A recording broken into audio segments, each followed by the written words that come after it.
And what terrified me in those moments in Baltimore were not the marchers. I was never afraid among the marchers. The marchers just wanted justice. They just didn't think it was okay to just kill a guy because he looked at the police funny. I wasn't afraid of them. I was afraid of the cops because they were menacing. They knew those marchers were coming every night. They knew there was going to be a curfew every night. The great Elijah Cummings would walk people home and get them to go home because he didn't want them out after curfew. But there would always be some guys who would stay out after the curfew, who would refuse to go home, who would claim the right to be in their streets. And I was never afraid of them. I was afraid of the cops. The reason, as Claire talked about, that these people were so unafraid of the cops, who were sparsely distributed through our capital, which hasn't been breached since 1812, when it was burned.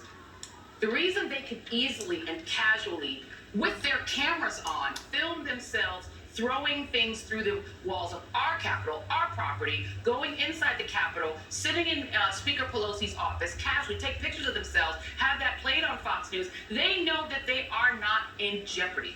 Because the cops are taking selfies with them, walking them down the steps to make sure they're not hurt, taking care with their bodies, not like they treated Freddie Gray's body. White Americans aren't afraid of the cops.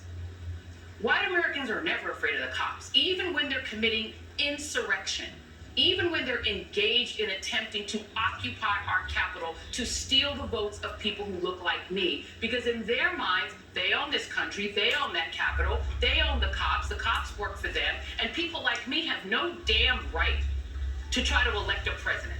Because we don't get to pick the president, they get to pick the president. They own the president, they own the White House, they own this country. And so when you think you own it, you own the place, you ain't afraid of the police, because the police are you, and the police reflect back to them. We're with you. You're good. We're not going to hurt you, because you're not them. Guarantee you, if that was a Black Lives Matter protest in D.C., there would already be people shackled, arrested, or dead.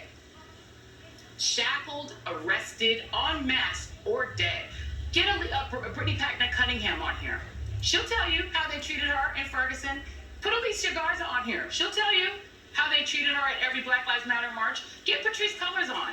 They'll tell you what it feels like to protest peacefully and unarmed and have how the police will treat you if you're black.